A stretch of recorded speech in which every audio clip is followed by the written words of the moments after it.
നടത്താൻ SP അജിത് കുമാറിന്റെ നേതൃത്വത്തിൽ ജില്ലാ പോലീസ് ആസ്ഥാനത്ത് ഉന്നതതല യോഗം ചേർന്നു. Kerala vision news, Pathanamthitta. ഇടുക്കി മൂന്നാറിൽ വീണ്ടും കാട്ടാന ആക്രമണം. പെരിയവാര എസ്റ്റേറ്റിൽ കാട്ടുകൊമ്പൻ പടയപ്പ റേഷൻ കട ആക്രമിച്ചു. കടയ്ക്കുള്ളിൽ നിന്നും 3 ചാക്ക് അരി ഭക്ഷിച്ചാണ് പടയപ്പ കാട് കയറിയത്. പുതുവർഷ പുലരിയിലും മൂന്നാറിൽ കാട്ടാന ആക്രമണം ഒഴിയുന്നില്ല. ജനവാസ മേഖലയിലെത്തിയ കാട്ടുകൊമ്പൻ പടയപ്പ റേഷൻ കടയ്ക്ക് നേരെ ആക്രമണം നടത്തി. മൂന്നാർ പെരിയവാര എസ്റ്റേറ്റിലാണ് കാട്ടുകൊമ്പൻ എത്തിയത്.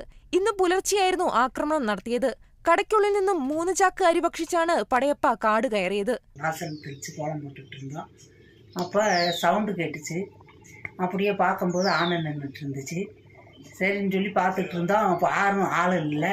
ஃபோன் பண்ணிகிட்டு இருந்தோம், யாராச்சும் ஆள் வருவாங்கன்னு.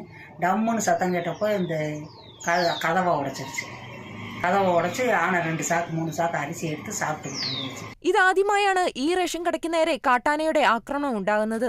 കാട്ടാനയും കാട്ടുപോത്തും അടക്കമുള്ള വന്യമൃഗങ്ങളുടെ ശല്യം മൂന്നാറിലെ ജനവാസ മേഖലയിൽ രൂക്ഷമാണ്.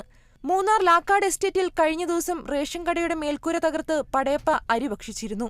വേറെയും കാട്ടാനകൾ എസ്റ്റേറ്റ് മേഖലകളിൽ ചുറ്റിത്തിരിയുന്നുണ്ട്. വന്യജീവി ശല്യം വർദ്ധിച്ചതോടെ പകൽ സമയങ്ങളിൽ പോലും തൊഴിലാളികൾ പുറത്തിറങ്ങാൻ ഭയക്കുന്ന സ്ഥിതിയുണ്ട്. വിഷയത്തിൽ വനംവകുപ്പിന്റെ ഫലവത്തായ ഇടപെടൽ വേണമെന്നാണ് ആവശ്യം. Kerala vision news, Idukki. കണ്ണൂർ പയ്യാമ്പലം ബീച്ചിൽ